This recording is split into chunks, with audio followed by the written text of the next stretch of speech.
Today on the show, I'm happy to have Brian Brooks. He's the president of E.E Ward Moving and Storage. They're one of the oldest and most respected moving companies in the country.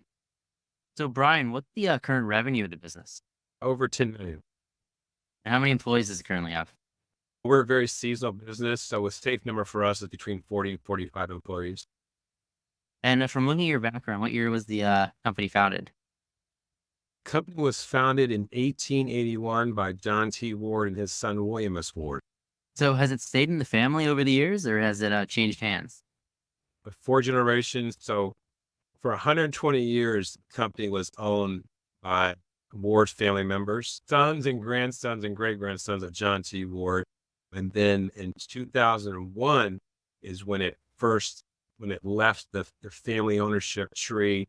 At that time, my business partner and I, we purchased the company from Eldon, and Eldon Ward is actually with my godfather. So he and my parents were longtime friends, and my father was actually his attorney. So I had connections and awareness to the company. So, it still stayed close to the family. Yeah, close in some regards here. So, I know a big thing for you is customer experience. So, can you talk a little bit about how that's implemented within E Ward? Yeah, we're naive and we're humble enough to know that we're in a very competitive market space. And we know that many of our formidable competitors, they have the same semi trucks we have, the same B3-foot trailers that are equipped the same way, similar types of moving boxes. So we know that we can't sell you on the fact that our trailers are better because everyone pretty much has the same type of equipment. When you start talking the large van line world of agent networks, we know that what separates us is that customer experience. That's what our team focuses on. Is we realize that moving is one of the top 5 stressors out there. That you look on any list, and moving ranks up there with death of a loved one, divorce, marriage. Those are all those highly emotional moments in life, and moving ranks up there too.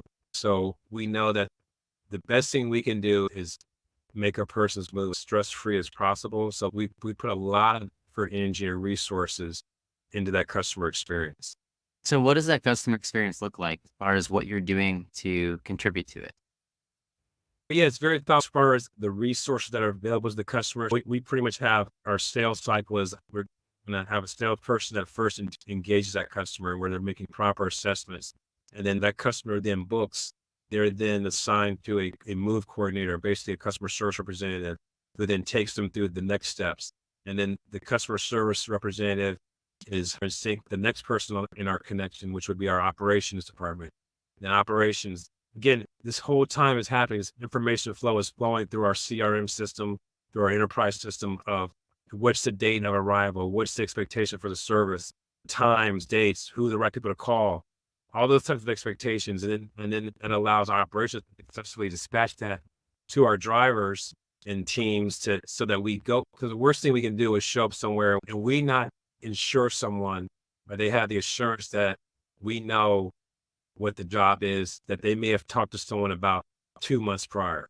It's very disappointing to us that when, if we don't have that level of communication and awareness amongst our team internally so that we can step into that house or to that office, if it's an office move, and be prepared as if it was the first day that they described what they needed done. Do you guys also now have a t-shirt line? We do. It's 1881 strong. It's based on the theme of E.E Ward, which is E.E Ward is the oldest, longest continuing Black-owned business in the United States. That's been verified by the U.S. Department of Commerce. But so that's one of that's something we can put on the wall. It's on the banner, so to speak, or on the shirt. In our world, in the movers world, you're only good as your last move. It's great from a historical standpoint, from a how did we get here standpoint. It adds a little sizzle to the steak as far as a little something different about us.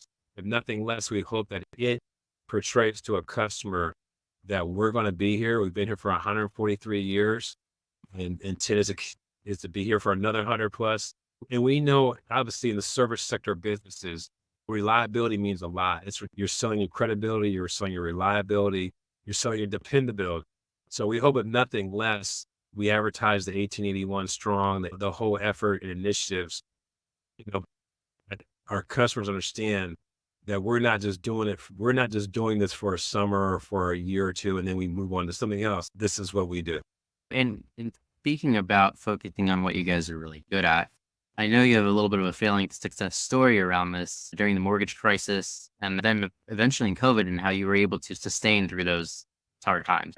Yeah. So during the 2008, 2009 mortgage crisis, everyone was hit hard, especially anyone involved with the real estate industry.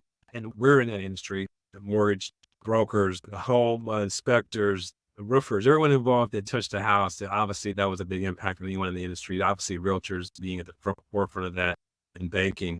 But hit our industry really hard. So a knee-jerk reaction, we got a little desperate and we started looking for other lines of business to get into. And we found ourselves getting transportation / trucking. It's a very broad window.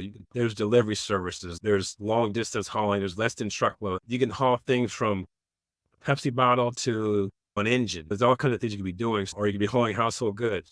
We got a little desperate from a concern with having revenue and activity. So we jumped out of our lane of focus and we went over more into the freight side of things and hauling commodities. It wasn't what we should have done. In hindsight, we should have stuck to our bread and butter of household goods moving and then office relocation and tried to do a knee-jerk reaction. We jumped into something that was spontaneous. In the end, we had to quote unquote buy ourselves out of that business just to close it out because once things did level out and things started getting some normalcy back in, but then we had this thing hanging on us that we had started and we were like, we got to get out of this. It's too expensive. It's costing too much. It's not what we're built for from a mentality side, because back to that customer experience side, it wasn't a good fit for us. That world did not work like our world we were used to. So we jumped out of that and it really prepared us for when the COVID hit. It was like, hey, we've been here before. Let's not get knee-jerk reactions. Let's, again, focus on our core business. Stick with your core, with what you're really good at. And from an entrepreneurial aspect, you look up and some people say, oh, I've got these 10 businesses and all this and that. And that's great. And some people can highly function at those levels, but there's also philosophy. Some people said it, you can be good at a lot of things, but you can only be great at maybe a few things. Okay, let's just say that. I look at Michael Jordan, greatest basketball, some said greatest basketball player. Baseball, that wasn't really his thing. So you can be great, maybe probably a few things. You can be good at a lot of things. We like being great. So if anybody wanted to reach out and experience that greatness, how could they do so? eeward.com, www.eeward.com. We have locations in Columbus, Ohio, Charlotte, North Carolina, Raleigh, North Carolina. We service relocations for corporate and private customers all across the country. We also extensively service major corporations when it comes to office moving and office relocations as well. Thank you, Brian, for coming on the show. Everybody make sure to check out E.E Ward. Thanks, everyone, for listening to another episode of Failing Success. I'm your host, Chad Galecki. If you like the show, make sure to subscribe, and we'll see you next time.